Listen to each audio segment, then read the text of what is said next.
Hello and welcome to our first video for Purchasing and Financial Controls. This one is titled Introduction to Cost Controls, and we're going to be giving you sort of an overview of all the concepts, not all the concepts, but a lot of the concepts that we'll be covering in subsequent videos and chapters as we move your way through this course. First question that is asked here is, what is cost control? Well, pretty simple, right? Controlling your costs. Well, it's a pretty broad statement. How do we do that? How do we ensure that we're making more money than we're spending? Because if we're spending more money than we're making, we're not going to be in business very long, right? The next question we got here is, what role does math play in cost control? Well, when we're talking about money, we're talking about numbers, right? $10, $5. If we're not making more money than we're bringing in, we're going to be losing money. We're going to be out of business. So how do we measure that? We have to use math, right?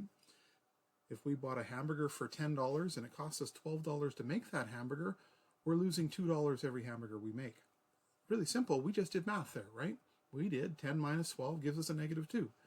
So that's where math is going to come into this.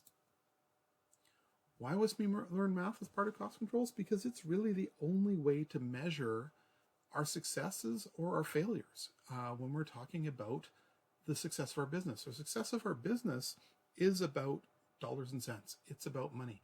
We can be the best restaurant in the city or in the world serving the most beautiful meals, but if we're not making money from those meals, we're not going to be serving many very much longer. So here's a case study that I like to go over. So a restaurant loses 50 pens per week to customers signing credit card receipts. And the cost of those lost pens is $5 a week or $260 a year. Normally the company profit is only about $20,000 a year. What would you do in this situation? Now, obviously, you're listening to this recording, you can't answer my question, but you've got things going through your head right now. You're thinking, oh, let's get rid of pens, let's do tap payment instead of having to sign things, or use technology to remove those pens, or, make waitresses bring in their own pens so that they're more inclined to protect them and not lose them. And those are all valid options, but they aren't the only options. We could look at, how could we make this $260 a year work for us by putting maybe our name of our restaurant, our phone number, something like that. So those people that are taking that pen, because we're losing them, so I'm assuming they're taking them because they want a pen, they're going to take them home. They're sitting by their phone. They want to think, oh, what should we do for dinner tonight? They pick up the pen. They have the name of your restaurant, your phone number. Hey, that was really good food there. Let's go there, right?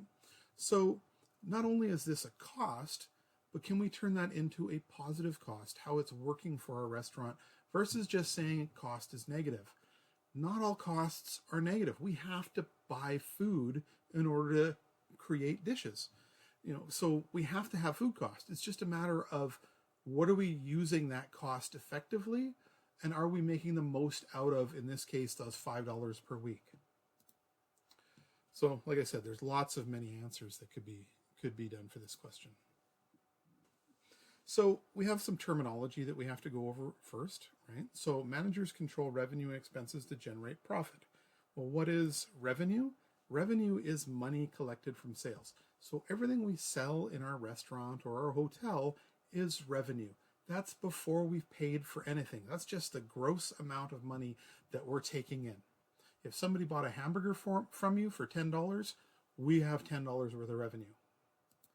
The next word is expenses. Now, expenses are the money paid out for labor, products, or services. So this is what it costs us to make that $10 hamburger. What did it cost us for the cook to make it? What did it cost us for the bun and the patty and the mustard and the ketchup? What did it cost us for the equipment, the grill to cook the burger on? What did it cost us for the building, our rent, our taxes? What did it cost us for the plate, the uniforms, the cleaning substances that we use to run the dishwasher? All of those, anything that we have to pay to be in business, those are expenses. So once we have our revenue and we remove our expenses, what's left? Profit. Hopefully, we have spent less on our expenses than we brought in for revenue, which means the money left over from our revenue and after our expenses paid. If it's a positive number, it's profit. If it's a negative number, we've lost money. So back to my hamburger example, if we spent $10 on a hamburger and it costs us $8 in expenses, we have $2 in profit. If it costs us $12 to make that hamburger, we lost $2, so we have a loss of $2. So the first formula you're going to learn is pretty straightforward. Profit equals revenue minus expenses. Notice the loss is in brackets, because if we write any number in brackets, that's a negative number. If we write it in red, it's a negative number. If we have a negative sign in front of it, that's a negative number, right? So our first example here, we have a business that has $87,000 in expenses and $89,500 in revenue. And we want to calculate our profit or our loss. So our profit equals our revenue minus our expenses. So our revenue is $89,500 minus our expenses, $87,000, leaves us with $2,500. So we have profit, right? We have a positive number. We spent less money than we brought in, so we have a profit of $2,500.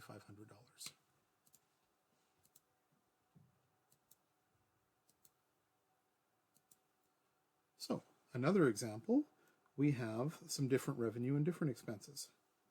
So our first revenue is $147,000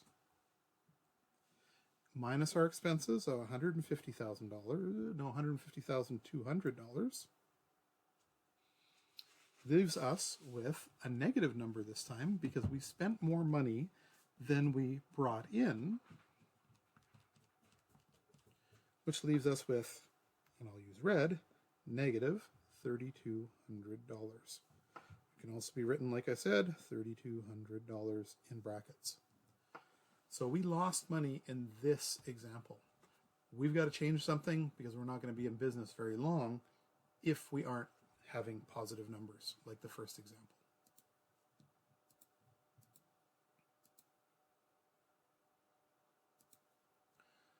So types of revenue that we come across, we have really, right?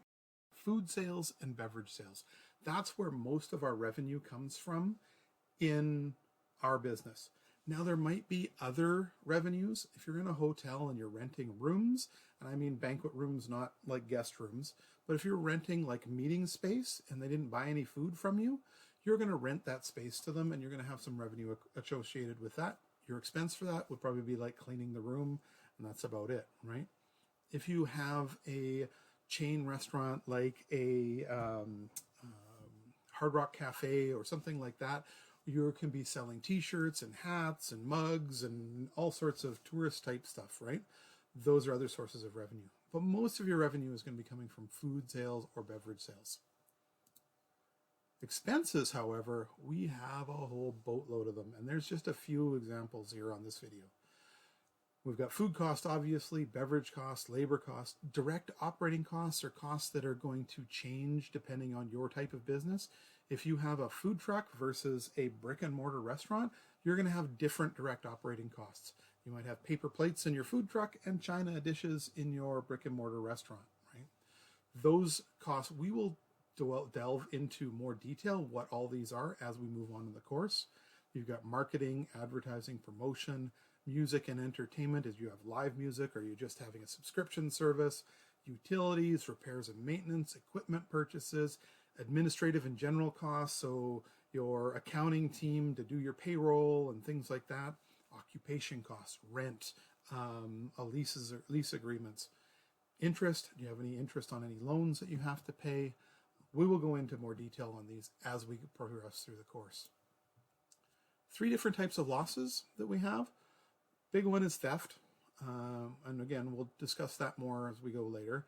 Waste via production. So that means we've prepped too much food, right? We prepped, 4 gallons of salad dressing and we only needed a couple of liters, right? Spoilage. Now we've ordered too much. We have product that's going bad in our coolers. We ordered, 2 bags of carrots and we only needed 1, and we ended up throwing out that one. So all of these things we need to control. These are costs. We're controlling costs, right? We're going to delve a lot more deeper into each one of these so that you understand how we manage those. As we move through the course, we're going to talk about all the various stages of how we control our costs. Obviously, purchasing, receiving and storage, issuing. If you have multiple outlets in where you're working, say a hotel that has 3 restaurants and room service and catering and a golf course, how are you getting the food to those different areas, and how are you tracking what food is used by which area? Because if you have a food cost issue that you're spending too much on food, how do you know which area is the problem? Is it the golf course? Is it the cafeteria? Is it the cafe, room service? You're going to need to track that. Recipe production, obviously, we need to deal with. Presentation and portion control, and sales control. Other things we're going to discuss as we go through, obviously a very big expense that we incur in our business is employees. So how do we schedule them? And how do we forecast how many employees we're going to need, or how much revenue we're going to forecast? How do we get into a crystal ball and see the future and know how many guests are coming in? So how many servers am I going to need? How many cooks, etc. So a couple of things just to close off this video. Point of sale systems can calculate many of the formulas that we use and cover in this book. Yes, there's technology out there that most establishments are using. We call them POS for short, for point of sales, and they'll do a lot of these calculations for you. But you need to understand what these systems are doing so that you understand if they're giving you correct information or not. It's the old story, garbage in equals garbage out. So if we aren't putting the correct data in, or if we made a mistake entering data into the system, it's going to give us data back that might not make sense. If you understand all these processes that we're going to talk about in this course, you'll be able to catch any errors that the machine's putting out. I had many times when I was a food and beverage manager that I would be looking at a sales report from my point of sale system and say, wait a second, that doesn't make any sense, right? Because I understood the process. I didn't just trust the computer. I don't just trust my calculator. I have to think, does the answer I've got on my calculator make sense logically from what I'm looking for? So why is it important to study the math behind the cost control? So we know if the systems are running properly, and we're not just relying on a computer or a POS system to give us the information. And even the information that we get, we need to be able to understand, what does it mean? How do we use that information to make our business better or more profitable? And then what role should a computer play, and what roles can it not play? Well, I think I touched on a few of those already, right? Computer can only give us information. What we do with that information is up to us. So there you go. There's our intro to cost controls. As I said, we're going to dive deeper into a lot of the topics that I just sort of breezed over in this video as we progress farther in the course.